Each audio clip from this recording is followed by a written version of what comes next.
Good evening, everybody. Welcome. I'm Sarah Angel, the founder and the executive director of the Art Canada Institute. Thank you all so much for joining us this evening. I'm going to start with a bit of a story. In 1956, Pierre Bourdin, the great Canadian historian who was then the editor of Maclean's magazine, held a contest, and it was the Maclean's writing contest, fiction contest, and somebody by the name of Oscar Cahén won for his novel, The Man with the Coat. It was a prestigious $5,000 award, and what Pierre Bourdin did, he wanted to make a splash, so he said, okay, I am going to publish this entire novel in an issue, and I want to do it complete with a special cover and with 9 pages of color illustration. But there was a challenge, and Bourdin stepped back for a moment and he thought, okay, who could possibly take on a job like this that has to be done so quickly?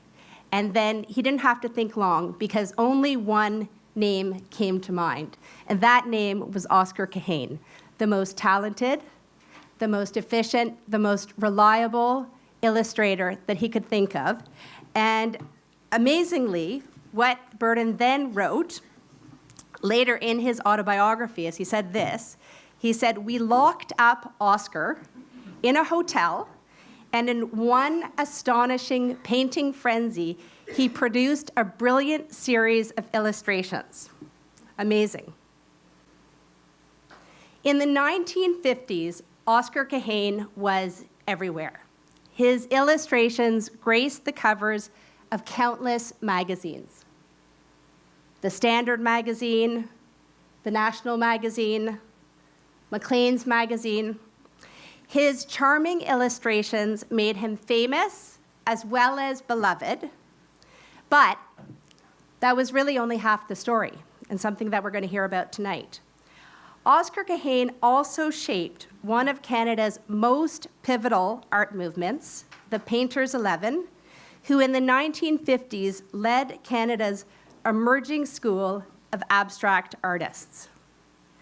Far more, though, than a whimsical illustrator, Cahén was an artistic polymath. There was no topic or no medium that didn't interest him. He worked in ceramic, as you can see here. And while the public best knew Oscar Cahén for his fanciful images, there was also a searing and dark side to his art, a side that reflected his escape from Nazi Europe and the harrowing circumstances of his life. And yet, despite the incredible legacy that Oscar Cahén left, despite the amazing accounts that you're going to hear this evening, Oscar Cahén's name is one that is too little known in Canadian art history and among artists around the world. But as a story in Maclean's magazine this week pointed out, only now Oscar Cahén is getting his due. Now, I would like to turn my attention to this evening's conversation, which is going to be wonderful, and introduce you to Dr. Jaleen Grove and Dianna Symonds, our guests. Jaleen is both a practicing artist and an art historian with a specialization in illustration history, a subject that she's currently teaching at Wilfrid Laurier University. Jaleen has served as a scholar in residence at the Cahén Archives in Toronto since 2013, while also being the associate editor of the Journal of Illustration. Jaleen has written numerous monographs, articles, chapters on visual culture. She has lectured in Canada, the United States, and Europe. Dr. Grove is currently completing a book on the history of illustration in Canada, something that will be an enormous asset to all of us. And Dianna Symonds is also here with us. It's my great pleasure to have you join us, Dianna. Dianna is one of Canada's leading magazine and newspaper editors. She has served as an editorial director of the National Post, as editor-in-chief of Saturday Night Magazine, and she is currently the managing editor at Maclean's. In these capacities, Dianna has worked with artists and illustrators throughout her professional life, which makes her so uniquely suited to tonight's discussion. Please join me in welcoming both Dianna and Jaleen. Thank you.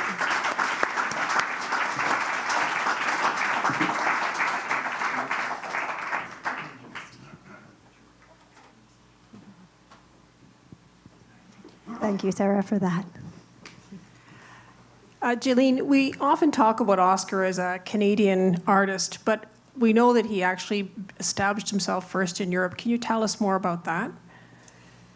Oscar Cahén was born in Copenhagen in 1916, and I believe that he was probably training as a visual artist from childhood on. This is partly because his father, Fritz Max Cahén, we'll get to that in a minute. Fritz Max Cahén had an interest in art history. He taught it in Copenhagen prior to the First World War. He had an association with the avant-garde through his contributions to Der Sturm magazine, which was a periodical related to German Expressionism. He was a translator of Apollinaire for that periodical, and he also wrote art criticism. Oscar Cahén says that he took training in Paris and Rome. It's hard to put that into his timeline, but I think that he probably did that at a very young age, perhaps his early teens. He took his formal training at the School of Applied Art in Dresden, Germany, and what we see on the screen here is a poster done at that time. And we can see that he was trained in what would have been the avant-garde of graphic design at that time. He's using very bold, simple imagery and a reduction of text to just zoo, put on an angle like this. From that point on, he could not complete more than about 2 years of training at Dresden, because when Hitler came to power, they had to leave Germany and they went to Prague. There, after that point, Oscar Cahén seems to have been mainly self-taught. And he got by for a while with freelance cartoons such as this. They generally were risque. And this ran in an emigre Jewish humor periodical that had an intentionally subversive influence among the expats in Prague. He also, we know from textual records, did some caricatures that were specifically anti-Hitler. These examples probably come from later. Unfortunately, we have not yet located ones from before the war.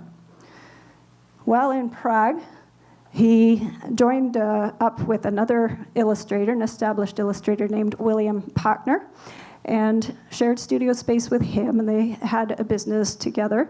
And Oscar learned and adopted much of Pachner's technique, which comes out in this illustration. Very much in the woman's features, high cheekbones was very much a trademark of Pachner and then of Oscar Cahén.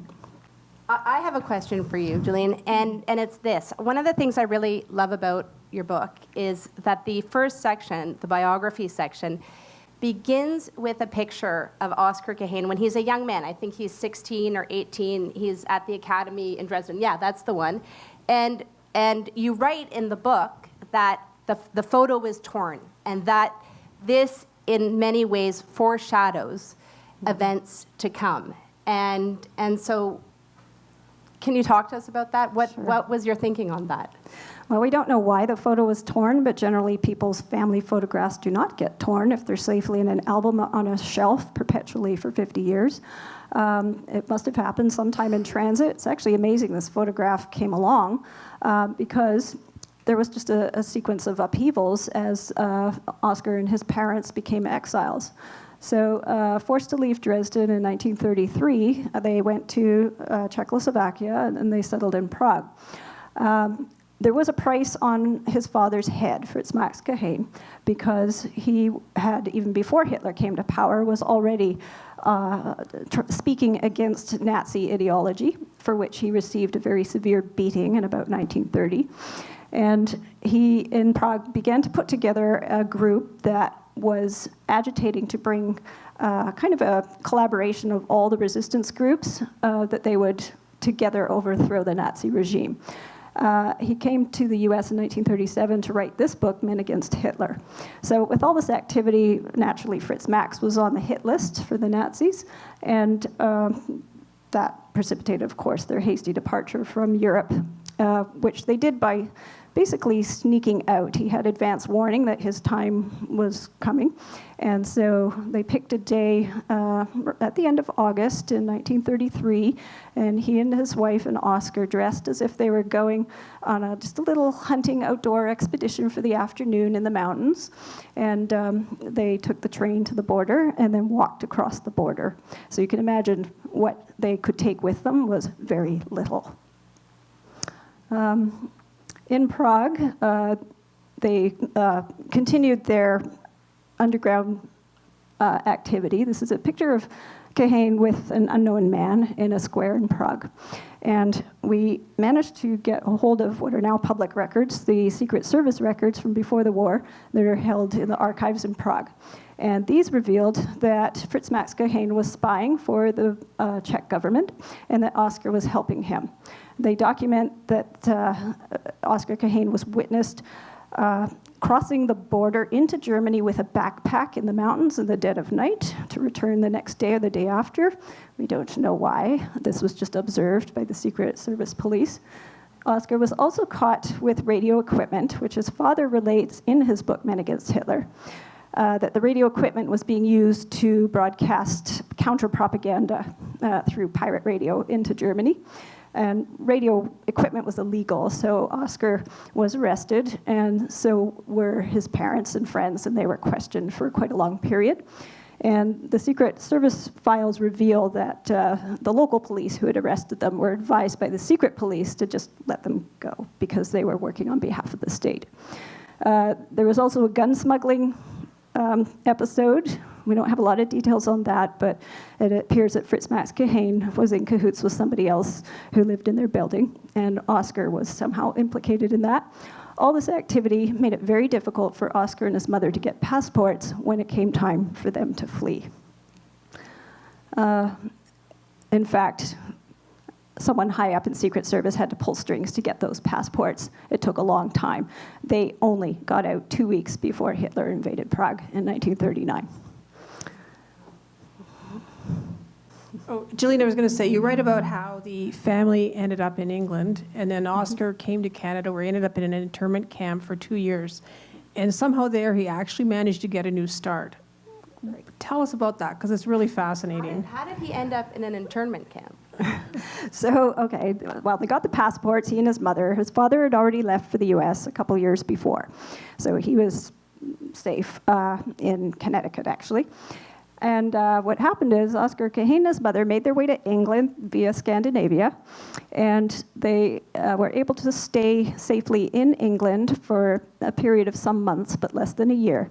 And then one night there was a knock on the door, and the English police showed up and arrested him, as they did everyone they considered to be of Jewish ethnicity or German ethnicity. And they put these hundreds of men, rounded up all over England, into internment camps. And initially, they were told that it would probably only be a couple of days or a week. It turned out not to be. They were kept for a long time in the Isle of Man, and then they were divided up into ships, and they were sent to either Australia or Canada. Oscar ended up in Montreal. And there, the Canadian government gave the refugees a very cool reception. They were officially classified in documents as enemy aliens or as prisoners of war. That's terminology that the interns themselves rejected and eventually managed to reclassify themselves in the public eye as refugees, which they truly were. Canada grudgingly gave them temporary camps to live in, very rough camps, and Oscar was held for 2 years in an old railroad shed that had been converted to barracks near Sherbrooke, Quebec. So what we're seeing on the screen here on the right is a photograph that was illicitly taken by an enterprising intern who made a pinhole camera. And it shows a fellow intern in the regulation uniform, which was a gray shirt with a bright red circle on the back, which presumably acted as a target in case anyone tried to run away. They were behind barbed wire with armed guards. It was fairly serious. We know what Oscar thought of that later by the illustration you see on the left. He did this illustration for Maclean's some years later. The story, interestingly enough, takes place in a Nazi prison camp. Oscar does not paint a Nazi scene, a Nazi uniform. He paints a Canadian one. And that's as close as we have to his indictment of how he was treated. So when the interns were held in Sherbrooke, there were local groups in Canada who were doing their best to try and free the interns. And one of them went to publishers in Montreal and said, we have these talented people, would you give them some freelance work? And the publishers at the Standard magazine said, well, maybe perhaps they could do some drawings on spec, which means you won't get paid. And so they sent in an assignment, and Oscar and 3 or 4 others did some drawings. And lo and behold, they liked Oscar's work, because shortly thereafter, they did give him a lot of freelance. And here's a picture of Oscar actually working in the camp in 1942 in February on freelance work. And he is released in October 1942 because the publishers, several get together and say that they would give him enough work that he would not become a burden on the state. And this is an example of what he's doing. Do you know who took that picture in the camp? It would have been a journalist for the Standard magazine, because it went with an article. It was taken for the purpose of an article they're writing on the interns. So it was really his talent that he proved himself in the camp, and that led him to his next step in Canada. He needed work in order to gain release as soon as possible, so he had to rely on his talents to get him out. Yeah. Amazing.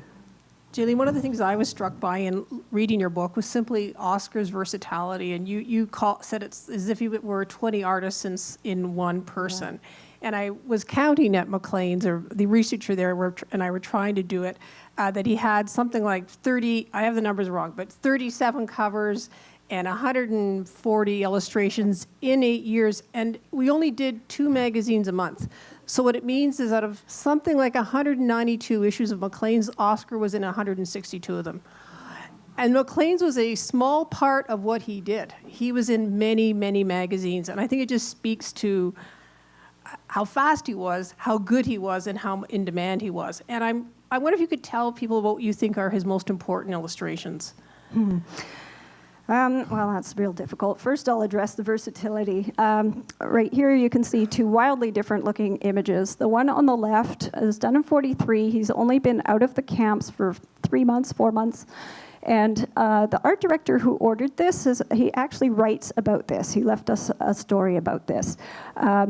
Oscar was doing kind of similar, like the nun in the sports car, that kind of style.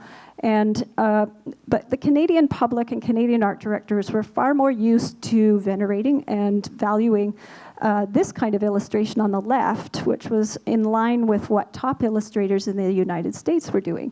And as you can see, it's much more photographically real, quote unquote. It emphasizes the pretty girl face, and it's carefully rendered in a realistic manner. Oscar hated working like that. This art director badgered him into it. And I think they kind of wanted to test him and see if he had the chops according to the standard that they were used to. So Oscar grudgingly did it. And by the way, he called that kind of work American junk. And he only does that again twice. I've only found 2 other samples of him working like that, both also quite early. And what he preferred to do was what you see with the other illustration that comes 3 years later, but for the same client.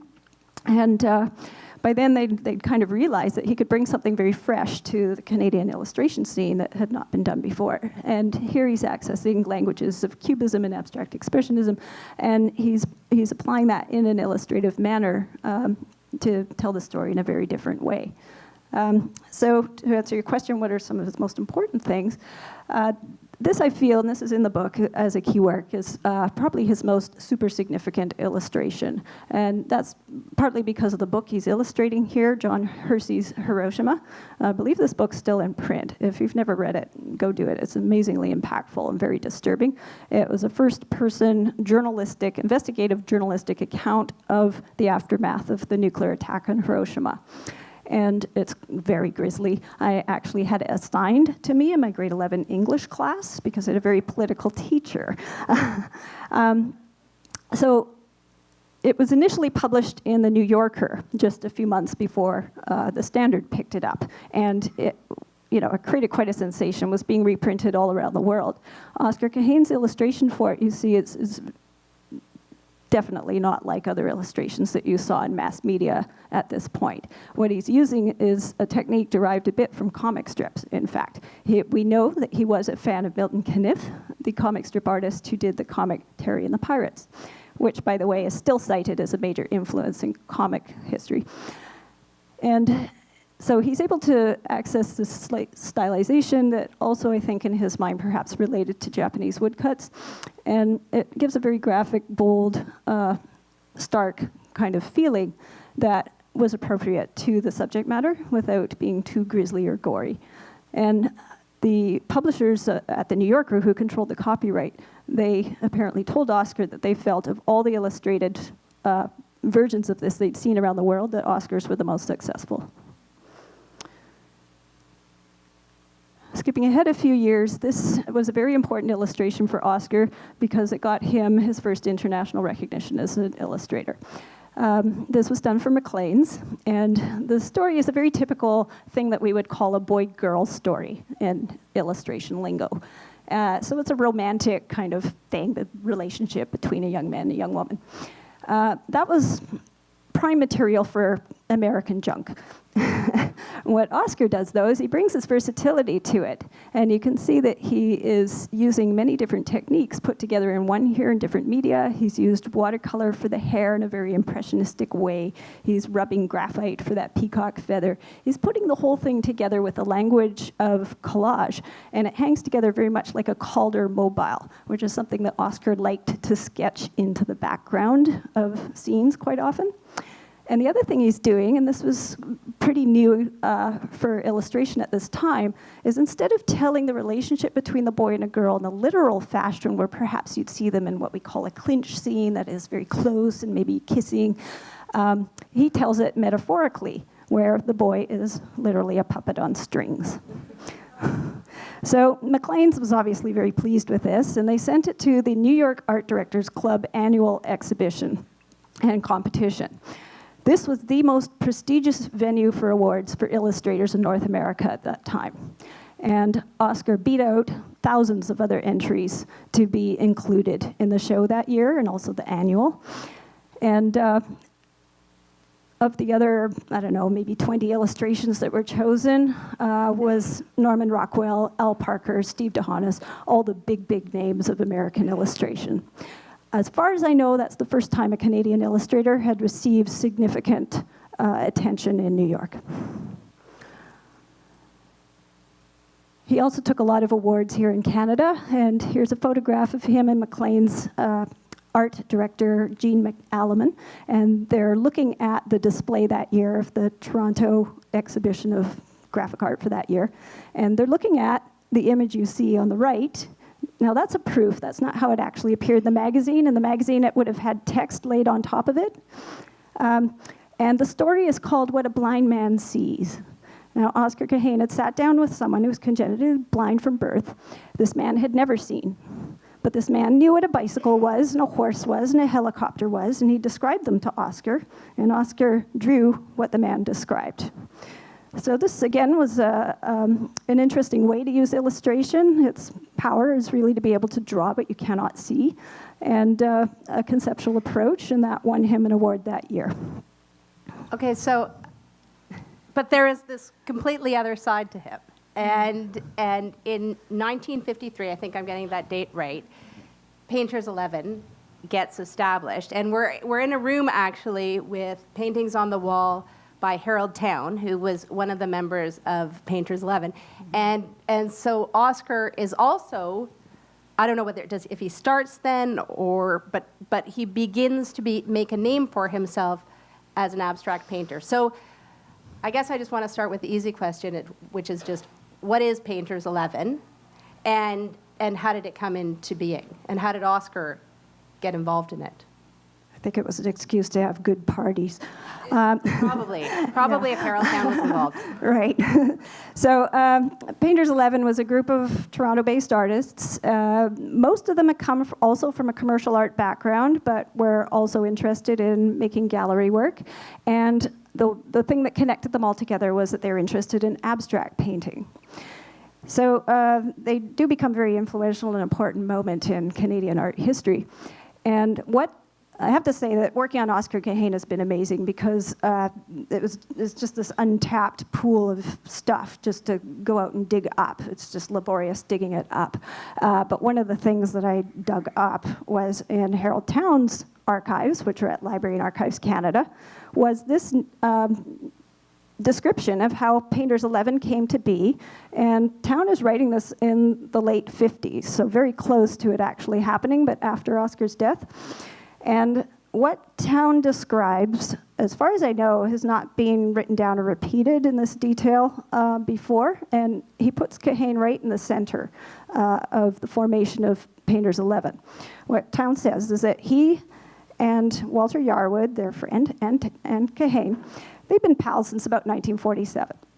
And they were hanging out and discussing what difficulties there was getting the Canadian public to look at and accept abstract art on its own terms.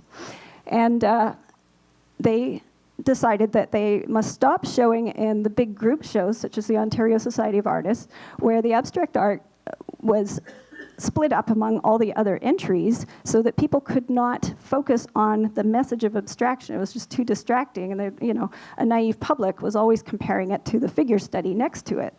And this wasn't helping. So they decided, the three of them, that it would be really good if we just had just abstract art shows.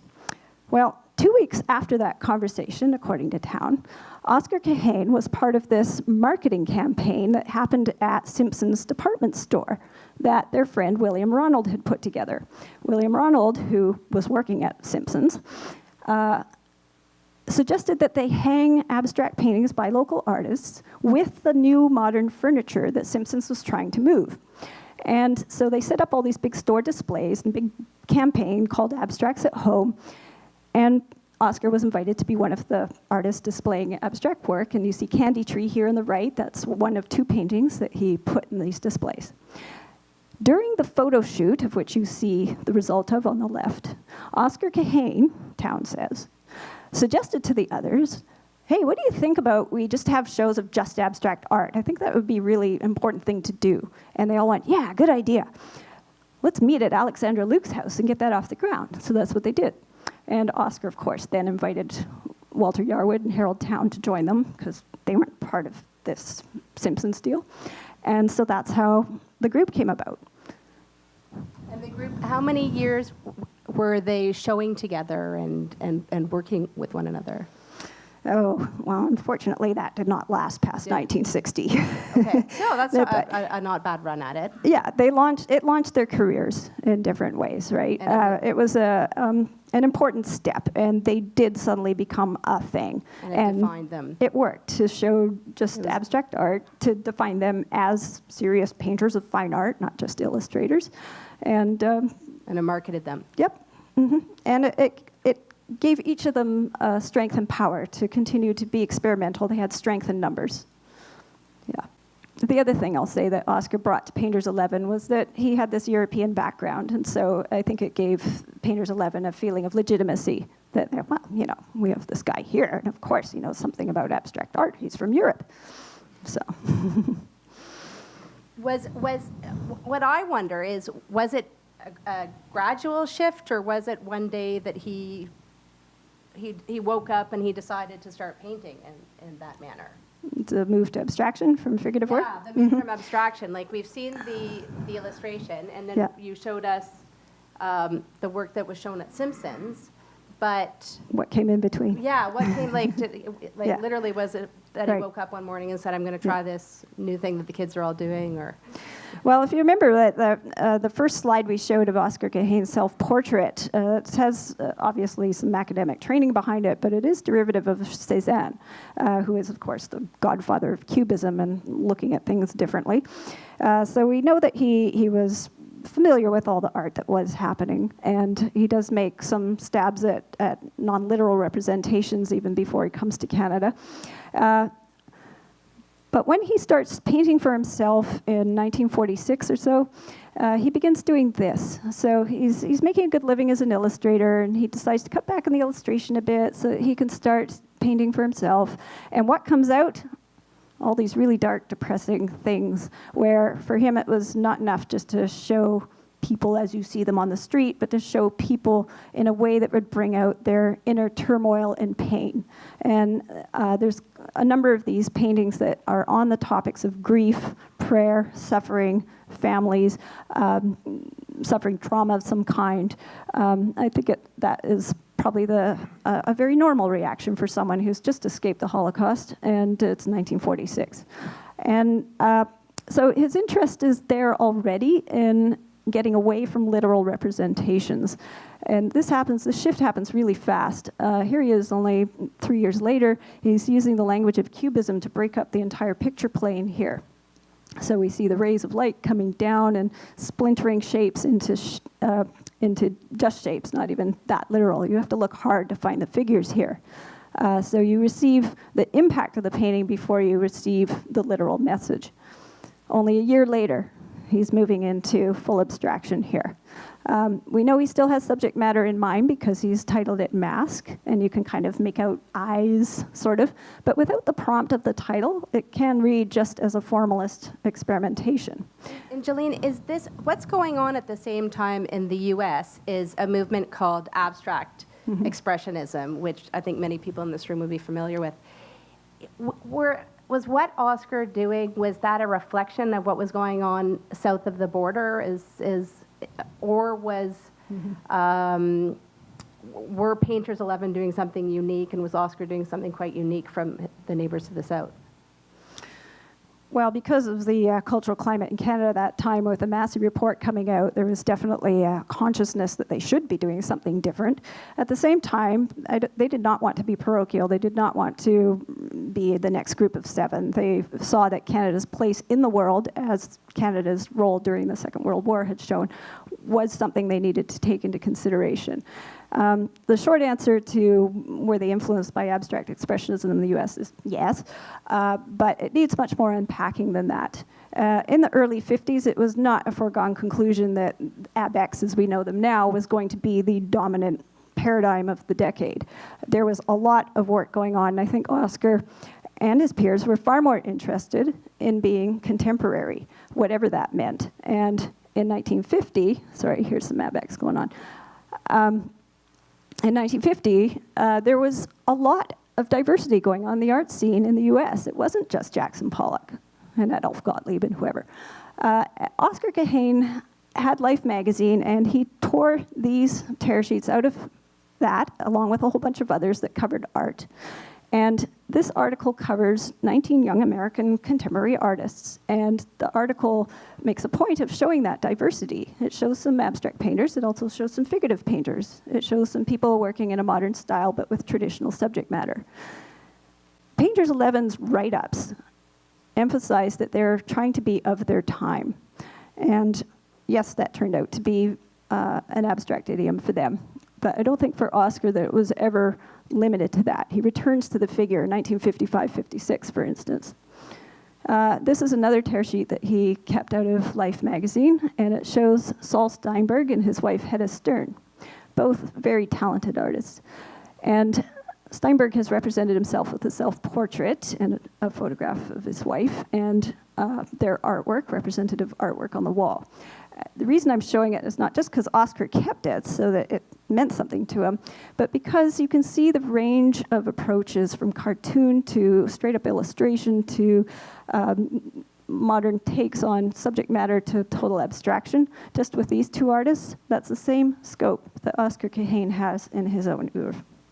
I think the influence of the abstract expressionists, who now are very famous, definitely they're looking. They went down to the US to have a show with Americans at Riverside in, what was that, 55. And they're watching for sure. But Oscar never, what you're saying is he never gives up the figurative. Is that correct? Well, in his personal work, can't identify any that come between about 53 and 55, but then in 55, 56, then we see Warrior, which is now at the National Gallery of Canada, for instance. So it seems to be something that he recognized that the serious themes that he wanted to address, and I think The Warrior is a very serious piece that way, it couldn't necessarily, not all ideas could necessarily be communicated successfully in just abstract art. That for some messages, sometimes the figure carried that message better. I think because of the diversity of his background, the fact that he'd spent so much time in Prague, where artists were encouraged to work in a multiplicity of media, from children's books to stage sets to painting to glasswork. I think he came with an attitude that, as an artist, it was his right and his duty to express himself in many different manners and not be limited to just what was hip and trendy in the art world at that particular moment. So Jaleen, would you then say that his illustration informed his abstract work as well, or the other way around? I think for sure that there's a conversation between the two. For instance, you can see some iconography here that begins in the 40s, this reaching hand motif. He does this a lot in many, many illustrations. These are both from New Liberty magazine, but he did some for Maclean's as well that involved this hand.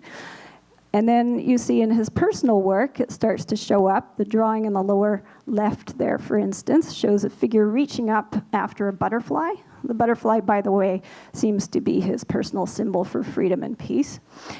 And that figure is showing some Cubist sensibility. The face is turning very pointy. The hands are turning into claws. And around the same time, he's also depicting a lot of roosters. The rooster becomes a very important symbol for him. And the emphasis with the roosters is on their beaks and their claws. These forms we see show up in later abstracts, such as Subjective Image on the right-hand corner there. The very familiar crescent shape that shows up in so many of Oscar's paintings. A second example would be this. So we don't know exactly which thing came first because he didn't date his thing to the month, but the magazine spread you see in the top left there with the railroad signals and that bar of red coming out at a radical angle is the same year that he uses the same subject matter in this ink on paper sketch here. And this language is repeated in later pieces here that for all intents and purposes are reduced to total abstraction. Jaleen, what happens? He's riding high. He has an amazing career. He's working in this variety of media. Why do we not have a better sense of who this artist is? Why is he not somebody who's a household name in Canada, somebody who's taught in Canadian art history classes? I have to confess that I had not really known his art until you actually gave me a tour of the Cahén archives, and that's after studying Canadian art history. So what happened? Yeah, just to reiterate how prominent he was in 55, 56. He was on display in a gallery in Toronto constantly, every month for 2 years. So he was very prominent, getting to be a household name. And so what happened? Well, unfortunately in 1956, in November, he suffered a bad car accident that killed him near the Ford plant in Oakville. How old was he? He was 40. He was really young. Yeah, so he'd done all that by the age of 40. Well, that was easy. And we weren't, as scholars, we're not able to really do in-depth research on him because, first of all, the archives were lacking because everything before Canada had been left behind. They had to leave things behind when they left Dresden. They had to leave things behind when they fled Prague. They had to leave things behind when the police, collared him in the middle of the night. And then when he was killed, his spouse, his widow, Mimi, took things and put them in storage. She tried to sell a few, but she was really broken in her spirit at that moment.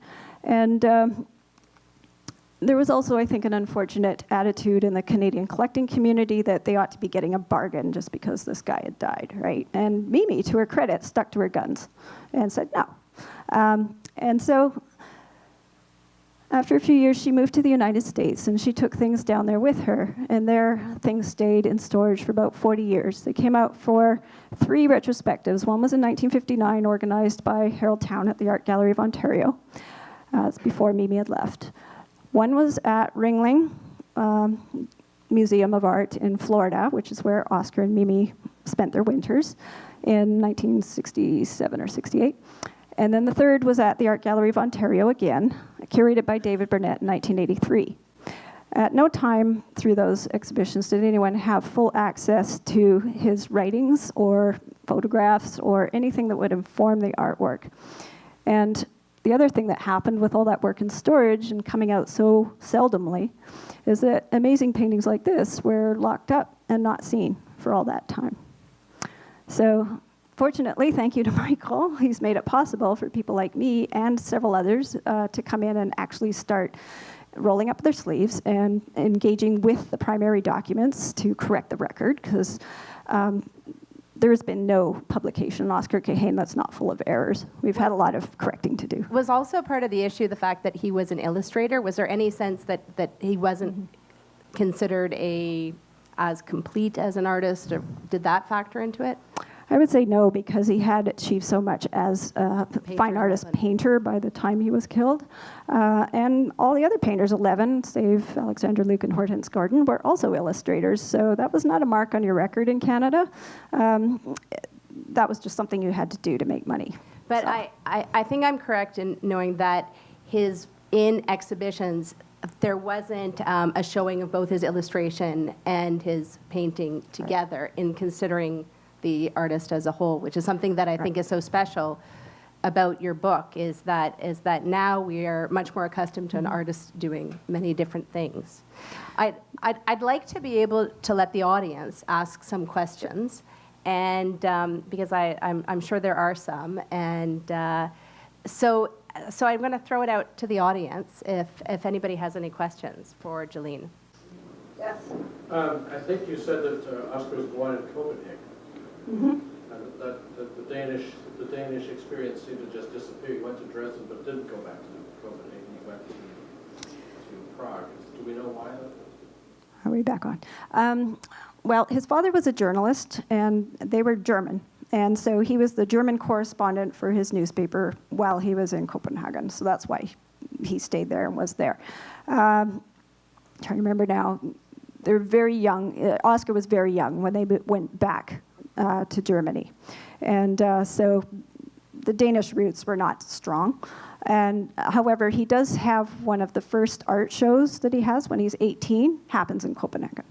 And luckily, there are many newspaper reviews that tell us about that show. So we know something about his practice as a very young man. Yeah. Where's the best place to see some of his major paintings in any public institution?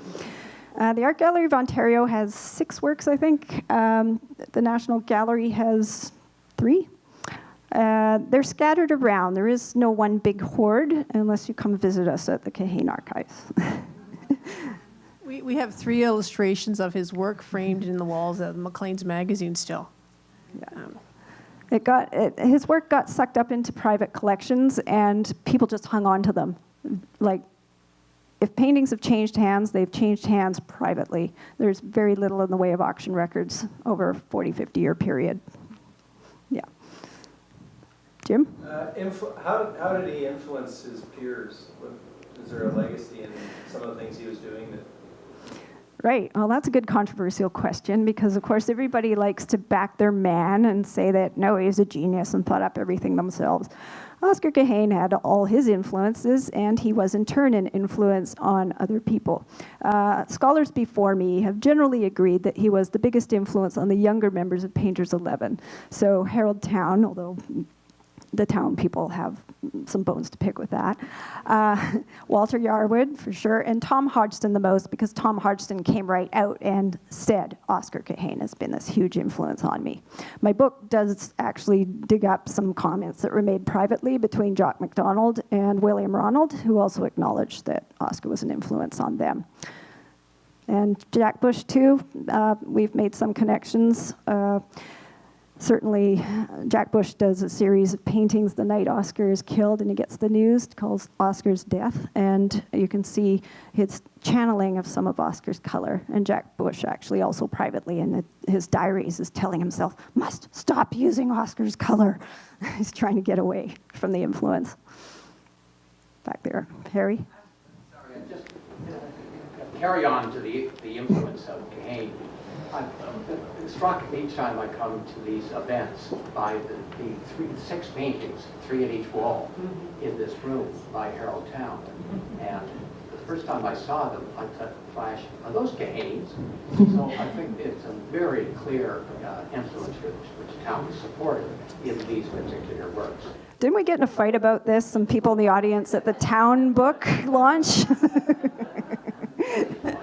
And I just a comment, I happen to be somebody who was active at the time, and I did attend an exhibition of Cahén's work on the art gallery at the time. As I say, of course, I was only 9 at the time, apart from that. And no question that Cahén was enormously admired at the time, was a tremendous influence on the art scene at the period. But I think one of those influences was that the character of the work, I think, is really quite European as opposed to abstract expressions. And one of the indicators is the scale of the work, which is European. And there is a hint of surrealism in the work. And the School of Paris paintings were very important at the time, and there were relationships there. After Cahén died, there was a great deal of interest in acquiring the work. He remained current and well known through the community through really quite a length of time thereafter, and there was a great deal of disappointment among the collectors of the period that the work did not seem to be available.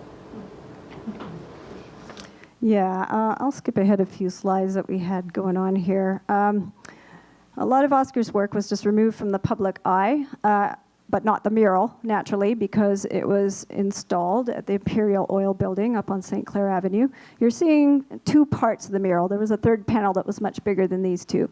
But this stayed available for people to see if they wanted to. And at the time that it went up, Robert Fulford wrote that it was one of the most important works that Cahén had ever done and a sort of a landmark for Canadian art. And that it was also the most humanitarian of the works of all the murals that were installed at the Imperial Oil building. Harold Town concurred and said that this was also a big turning point for Cahén. And when we look around at what other artists were doing at the time, there wasn't a lot of people doing this kind of what starts to look like hard edge minimalism. And I often wonder, what the impact of this particular installation had going forward. Another interesting thing about it is that Cahén, like I said, there was 3 parts to this mural. There's actually 2 other parts. He decorated the posts in this very large room, so there were 5 components to this thing. He thought about the space as an installation, not just a decoration backdrop on a wall.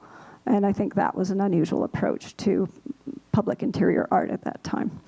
It's difficult to trace his impact going forward because the art scene changed so much in the 60s, but certainly the group around Isaac's gallery, such as Graham Coftree and Michael Snow, have said that they came and looked at Painter's 11 and Oscar Cahén in particular as an influence, as something to live up to and surpass, which they did very quickly. I think we have time for one last question. And Roald, your hand went up right away. Just picking up on Harry's comment about the Europeanness of the work, what do we know about what Cahén, when in his short period in Britain before coming to Canada, what do we know about was he engaged at all with British art? Did he see a lot, or what was left behind him? Future research. He was not in London. They were in a coastal community. I don't know how much he was able to travel. I think they were probably pretty broke, so not a lot. We'll see. Interestingly enough, also interned on the Isle of Man was Kurt Schwitters. So who knows? I don't know if they met or what kind of awareness was there, but there is a tantalizing number of leads to follow up. Just have not been able to do it in the last 2 years of digging through what we already have. Thank you. I want to thank you, Jaleen, again for writing an extraordinary book. Thank you, Dianna, for being here this evening and giving your insights. Thank you to all of you. Please spread the word about Oscar Cahén, Life and Work, an extraordinary book, and bravo to you, Jaleen, for your amazing accomplishment.